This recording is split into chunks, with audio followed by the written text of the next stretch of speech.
ناظرین، اس سے پہلے کہ کلام شروع کیا جائے، اگر آپ نے اب تک ہمارے چینل کو سبسکرائب نہیں کیا ہے تو ابھی سبسکرائب کر دیں۔ مرثیہ غالب۔ یہ مرثیہ مرزا غالب کے انتقال پر ان کے عزیز ترین شاگرد الطاف حسین حالی نے کہا تھا۔ الفاظ اور معنی۔ درد پنہاں، پوشیدہ درد، چھپا ہوا درد، عالم فانی، فنا ہونے والی دنیا، طلسم خواب و خیال، جادو کا تماشا، بجز، سوا، بغیر، بلبل ہند، ہندوستان کا بلبل، مراد شاعر یعنی غالب، نکتہ دان، بات کی باریکی کو سمجھنے والا، ٹھٹھول، ظریف، خوش طبع، ہیہات، افسوس، سراب، دھوکہ، فریب، تہنیت، مبارک بادی، نکتہ سنج، جچی تلی بات کہنے والا، سخن شناس، بزم سلطانی، شاہی محفل۔ مرثیہ کا پہلا بند۔ کیا کہوں حال درد پنہانی، کیا کہوں حال درد پنہانی، وقت کوتاہ قصہ طولانی، وقت کوتاہ قصہ طولانی، عیش دنیا سے دل ہو گیا سرد، عیش دنیا سے دل ہو گیا سرد، دیکھ کر رنگ عالم فانی، کچھ نہیں جز طلسم خواب و خیال، کچھ نہیں جز طلسم خواب و خیال، گوشہ فخر و بزم سلطانی، گوشہ فخر و بزم سلطانی، بحر ہستی بجز سراب نہیں، بحر ہستی بجز سراب نہیں، چشمہ زندگی میں آب نہیں۔ پہلے بند کے پہلے شعر کی تشریح۔ کیا کہوں حال درد پنہانی، وقت کوتاہ قصہ طولانی۔ پہلا بند اس مرثیہ کی تمہید کی حیثیت رکھتا ہے اور حالی کے یہ اشعار غالب کی وفات پر زندگی کی بے ثباتی کے تعلق سے ان کے دلی تاثرات کے آئینہ دار ہیں۔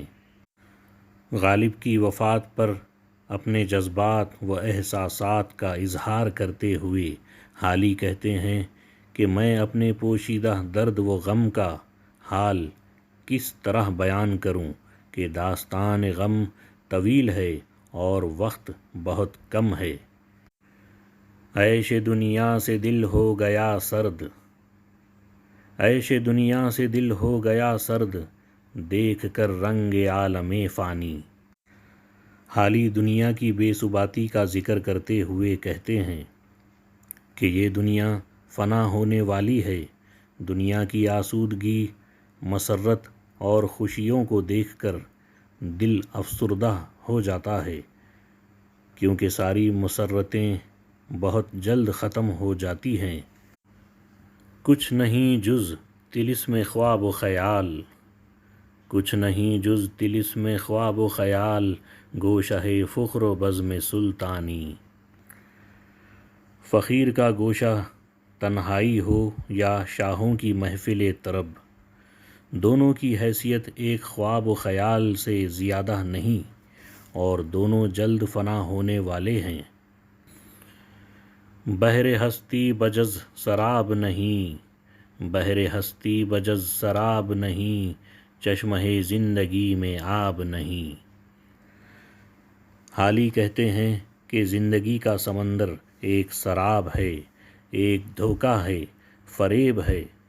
چونکہ انسان کی زندگی بہت مختصر ہے، اس لیے اس کو چشمہ بے آب کہا گیا ہے۔ مرثیہ کا دوسرا بند۔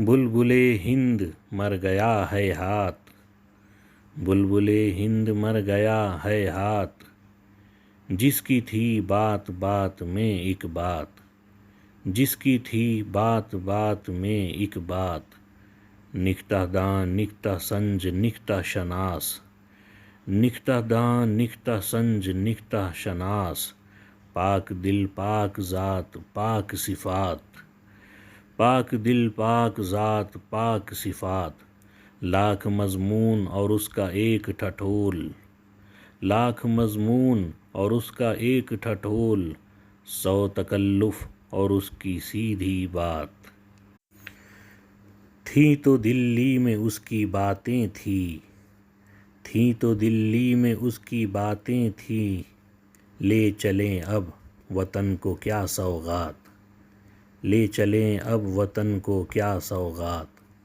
اس کے مرنے سے مر گئی دلی، اس کے مرنے سے مر گئی دلی، خواجہ نوشاہ تھا اور شہر برات، خواجہ نوشاہ تھا اور شہر برات، یاں اگر بزم تھی تو اس کی بزم، یاں اگر بزم تھی تو اس کی بزم، یاں اگر ذات تھی تو اس کی ذات، یاں اگر ذات تھی تو اس کی ذات، ایک روشن دماغ تھا نہ رہا، شہر میں ایک چراغ تھا نہ رہا۔ دوسرے بند کے پہلے شعر کی تشریح۔ بلبل ہند مر گیا ہے ہاتھ، جس کی تھی بات بات میں ایک بات، بلبل خوش الحان یعنی خوش آواز ہوتی ہے اور چمن میں نغمہ سرائی کرتی ہے، اسی طرح اگر ہندوستان کو ایک باغ سے تشبیہ دی جائے تو غالب کی حیثیت اس باغ میں ایک بلبل کی سی ہے۔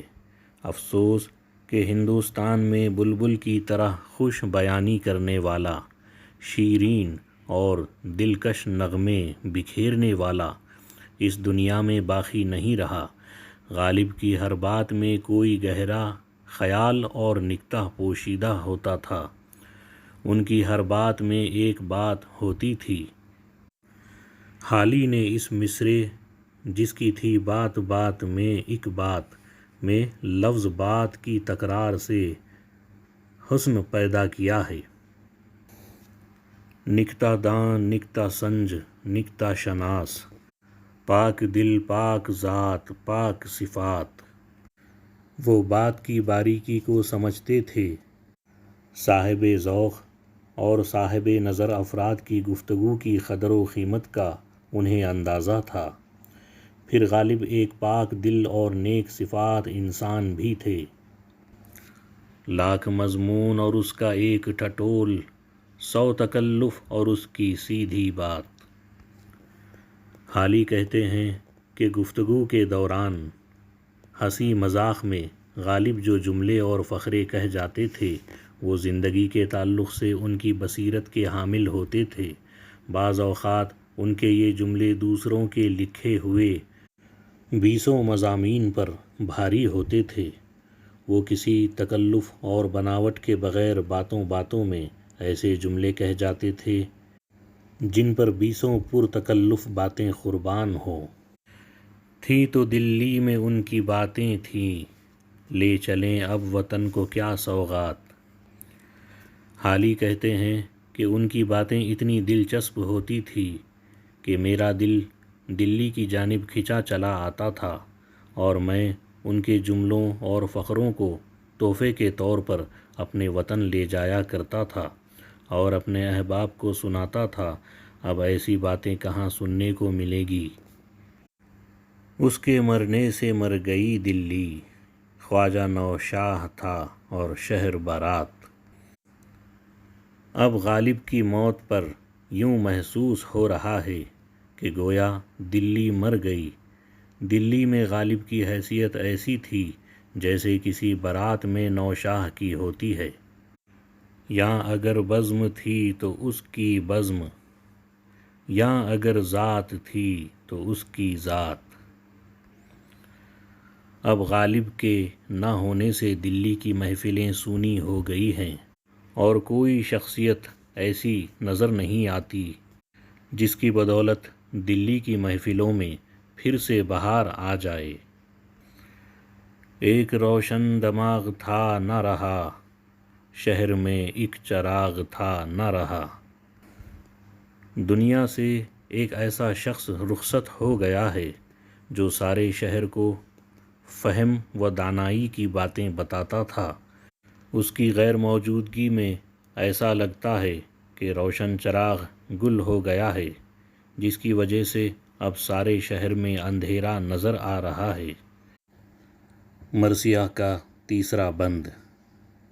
دل کو باتیں جب اس کی یاد آئیں، دل کو باتیں جب اس کی یاد آئیں، کس کی باتوں سے دل کو بہلائیں، کس کی باتوں سے دل کو بہلائیں، کس کو جا کر سنائیں شعر و غزل، کس کو جا کر سنائیں شعر و غزل، کس سے دادِ سخنوری پائیں۔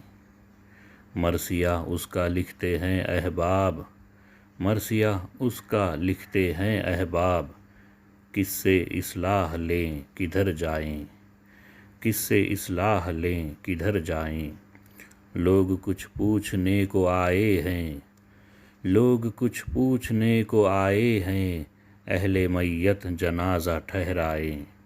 تیسرے بند کے پہلے شعر کی تشریح۔ دل کو باتیں جب اس کی یاد آئیں، دل کو باتیں جب اس کی یاد آئیں، کس کی باتوں سے دل کو بہلائیں۔ جب بھی غالب کی باتیں یاد آتی ہیں تو دل ان سے ملنے کے لیے بے چین ہو جاتا ہے۔ غالب چل بسے، اب ہم کس کی باتوں سے دل کو بہلائیں، کس کو جا کر سنائیں شعر و غزل، کس سے دادِ سخنوری پائیں۔ حالی کہتے ہیں کہ ہم اپنے اشعار اور غزلیں کسے جا کر سنائیں، کس سے اصلاح لیں۔ اب کون ایسا نکتہ شناس ہے جو ہمارے کلام کی خوبیوں اور خامیوں کو پرکھ سکیں۔ مرثیہ اس کا لکھتے ہیں احباب، مرثیہ اس کا لکھتے ہیں احباب، کس سے اصلاح لیں کدھر جائیں۔ دوست احباب اپنے استاد کی وفات پر مرثیہ لکھ رہے ہیں۔ استاد نہیں رہا، اب ان مرثیوں کی اصلاح کون کرے گا۔ سخنوری کی صحیح داد دینے والا اب کوئی نہیں رہا۔ لوگ کچھ پوچھنے کو آئے ہیں، لوگ کچھ پوچھنے کو آئے ہیں، اہل میت جنازہ ٹھہرائیں، اہل میت جنازہ ٹھہرائیں۔ غالب کی زندگی میں مشورہ سخن کے لیے لوگ ہمیشہ ان کے یہاں آیا کرتے تھے۔ اب جب کہ غالب کا جنازہ اٹھ رہا ہے، حالی کہتے ہیں کہ ایسا معلوم ہوتا ہے کہ اب بھی بعض لوگ مشورہ سخن کے لیے غالب سے ملنا چاہتے ہیں۔ اے اہل جنازہ، ابھی جنازے کو ان کی آخری آرام گاہ تک نہ لے جاؤ تاکہ لوگ اپنی آرزو پوری کر لیں۔ اے اہل میت، غالب کے جنازے کو سوئے مدفن ابھی نہ لے جاؤ کہ غالب جیسا استاد فن پھر کہاں ملے گا۔ مرثیہ کا چوتھا بند۔ نثر حسن و جمال کی صورت، نثر حسن و جمال کی صورت، نظم غنجے زلال کی صورت، نظم غنجے زلال کی صورت، تہنیت ایک نشاط کی تصویر، تعزیت ایک ملال کی صورت، چشم دوراں سے آج چھپتی ہے، چشم دوراں سے آج چھپتی ہے، انوری و کمال کی صورت، دیکھ لو آج پھر نہ دیکھو گے، دیکھ لو آج پھر نہ دیکھو گے، غالب بے مثال کی صورت۔ چوتھے بند کے پہلے شعر کی تشریح۔ نثر حسن و جمال کی صورت، نظم غنجے زلال کی صورت۔ غالب کی نثر حسن و جمال اور سادگی و پرکاری سے آراستہ ہوتی تھی، اور یہی حال ان کے اشعار کا تھا جن میں پاکیزہ اور حسین کلی کا حسن اور خوشبو پوشیدہ ہوتی تھی۔ تہنیت ایک نشاط کی صورت، تہنیت ایک نشاط کی صورت، تعزیت ایک ملال کی صورت۔ وہ جب کسی کی تہنیت میں اشعار کہتے اور مبارکباد پیش کرتے تو یہ اشعار مسرت اور نشاط کی کیفیات سے پر ہوتے تھے، اور اگر غم کے موقع پر تعزیت کے اشعار کہتے تو وہ اشعار رنج و ملال کا مجسمہ معلوم ہوتے تھے۔ چشم دوراں سے آج چھپتی ہے، چشم دوراں سے آج چھپتی ہے انوری و کمال کی صورت۔ انوری اور کمال فارسی کے دو بلند پایہ شاعر گزرے ہیں۔ حالی کہتے ہیں کہ غالب زندہ تھے تو یہ محسوس ہوتا تھا کہ ہم انوری اور کمال جیسے شعراء کی صحبت میں حاضر ہیں، غالب نہ رہے تو ایسا معلوم ہوتا ہے کہ ہمارے ماحول میں اب نہ کوئی انوری رہا اور نہ کوئی کمال۔ دیکھ لو آج پھر نہ دیکھو گے غالب بے مثال کی صورت۔ آج جب کہ غالب کی تدفین ہونے والی ہے، جی بھر کر ان کی صورت دیکھ لو، پھر اس بے مثال انسان کی صورت کا نظارہ ممکن نہ ہوگا۔ پانچواں بند۔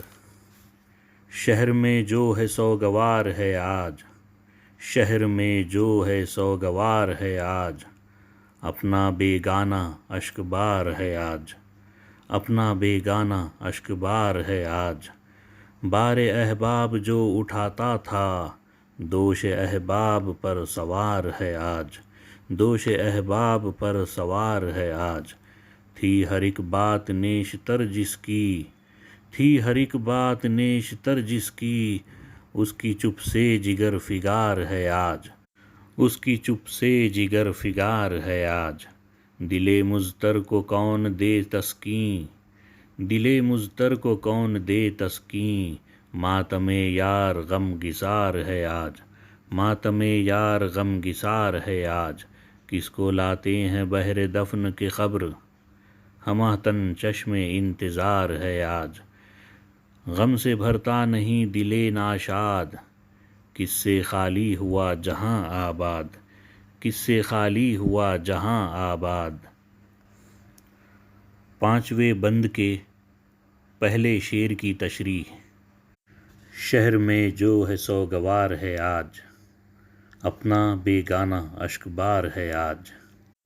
دلی کے تمام لوگ اپنے بیگانے سبھی غالب کی وفات پر سوگوار اور رنجیدہ ہیں اور ان کے غم میں آنسو بہا رہے ہیں۔ بار احباب جو اٹھاتا تھا، بار احباب جو اٹھاتا تھا، دوش احباب پر سوار ہے آج۔ حالی غالب کے اوصاف بیان کرتے ہوئے کہتے ہیں کہ جو شخص وقت پڑنے پر اپنے دوست احباب کے کام آتا تھا، ان کا بوجھ اٹھاتا تھا، آج اس کا جنازہ دوسرے اپنے کندھوں پر اٹھائے لے جا رہے ہیں۔ تھی ہر ایک بات نیشتر جس کی، تھی ہر ایک بات نیشتر جس کی، اس کی چپ سے جگر فگار ہے آج، اس کی چپ سے جگر فگار ہے آج۔ زندگی میں اس کی ہر ایک بات دل میں اتر جایا کرتی تھی، لیکن آج اس کی چپ سے دل پھٹا جا رہا ہے۔ دل مضطر کو کون دے تسکین، ماتم یار غم گسار ہے آج۔ زندگی میں غم کے موقعوں پر وہ غم خواری اور غم گساری کیا کرتا تھا، آج جب کہ ہم اس کی موت کے غم میں مبتلا ہیں، ہماری غم گساری کرنے والا اور تسکین دینے والا کوئی نہیں رہا۔ کس کو لاتے ہیں بہر دفن کی قبر، ہمہ تن چشم انتظار ہے آج۔ ایسا معلوم ہوتا ہے کہ کسی یکتائے روزگار انسان کو آج دفن کرنے کے لیے لایا جا رہا ہے، اسی لیے قبر بھی اس یکتائے روزگار کی منتظر ہے۔ غم سے بھرتا نہیں دل ناشاد، کس سے خالی ہوا جہاں آباد۔ جہاں آباد دلی کا ایک پرانا نام ہے۔ حالی کہتے ہیں کہ جہاں آباد سے آج کون شخص رخصت ہو گیا ہے کہ جس کے غم میں دل رہ رہ کر امڑ آتا ہے۔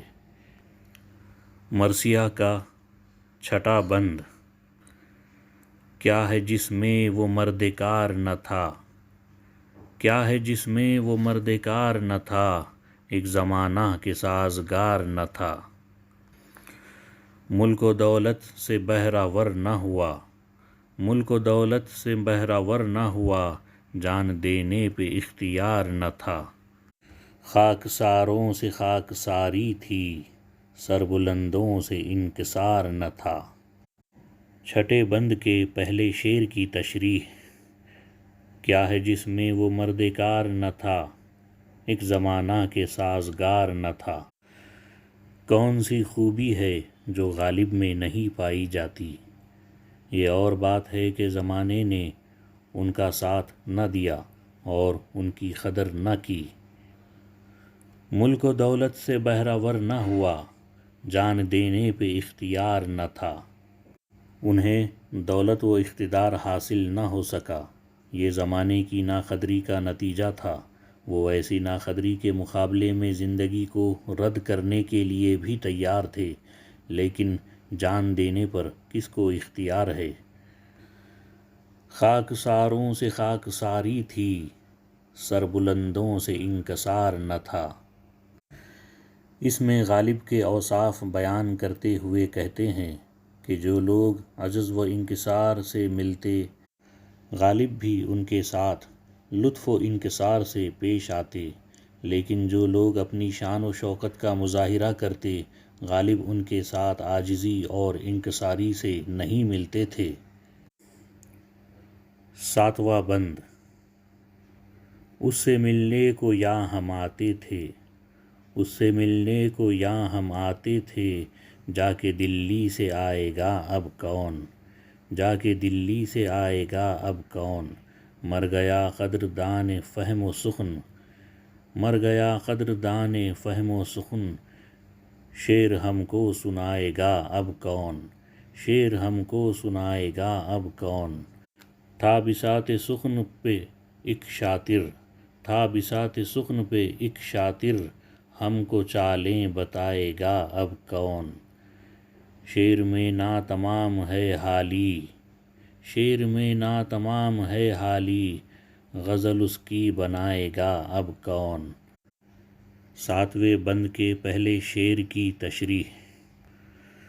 اس سے ملنے کو یاں ہم آتے تھے، جا کے دلی سے آئے گا اب کون۔ حالی کہتے ہیں کہ ان میں ایک کشش تھی جو ہمیں بار بار دلی کھینچ لایا کرتی تھی، اب کون بار بار دلی آئے گا۔